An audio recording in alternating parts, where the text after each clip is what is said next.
I mean, I suppose some of the examples where like there'll be 30 copies and then they'll all be destroyed with the exception of the people who actually have the ownership. But and you can prove the ownership, but it doesn't. I don't know. I think not having something tangible.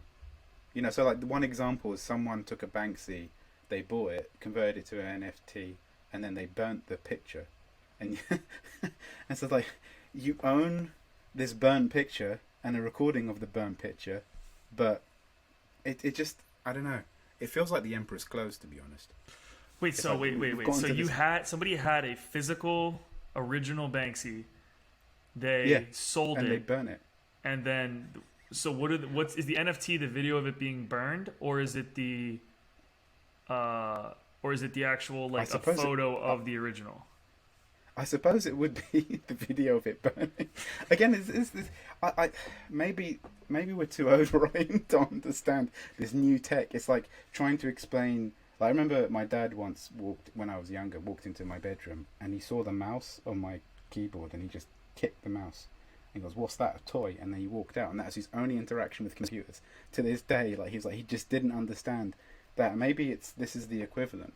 I mean, I would understand if there was some sort of political ideal with burning a Banksy, because that's what Yoko Ono's thing was back in the the 60s art, where you create this beautiful piece of art and then you destroy it in protest to war or whatever, the political thing of the time. And so like the whole 1960s rock bands of destroying their guitars was all basically in protest of like, this beautiful piece of art we've created, we're going to destroy it in front of you just so that you can see whatever they were protesting. So if there was that kind of element to it, you think, okay, the NFT is tied to an actual moment that you're purchasing and then you can treasure or whatever.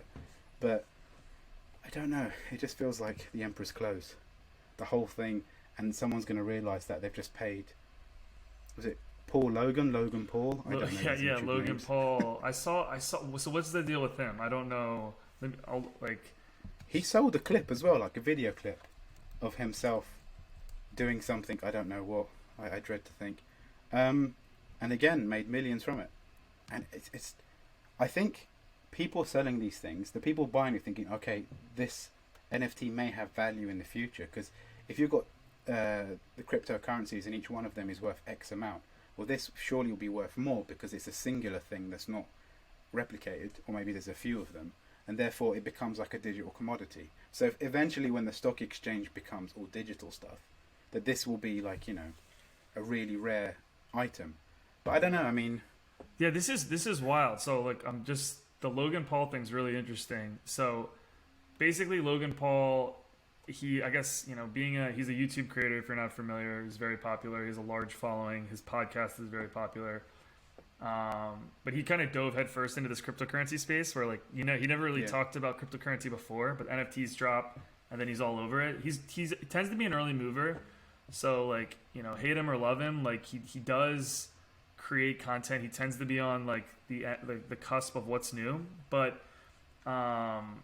basically, I'm going to read a quick excerpt from this from this article to help explain it. But Paul partnered to create and distribute tokens with a company called Bondly, which is a peer-to-peer exchange that enables trading across any chain through any medium.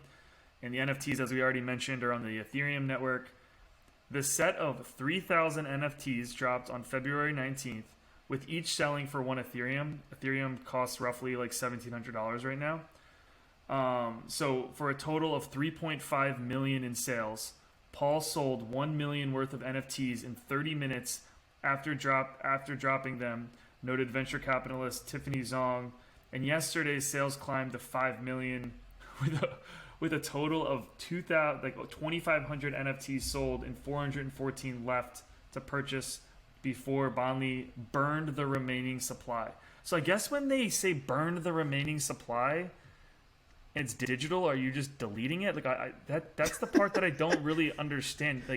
Why would they use the term burn? Why would they use the term burn and not drag to your trash can and delete it? I don't get it. Because it makes it sound more dramatic, you've just missed out on something, right? And that adds to the allure of buying. Do you know what? I don't know if this has any legal implications, but this sounds like a pyramid, like one of those. Yeah. Where the person at the top sells it and then the other people buy it from them, and then they realize that what they've bought is essentially nothing, and now they have to drive up value to sell that nothing to someone else, and each person has to sell it for more, otherwise they sell it at a loss.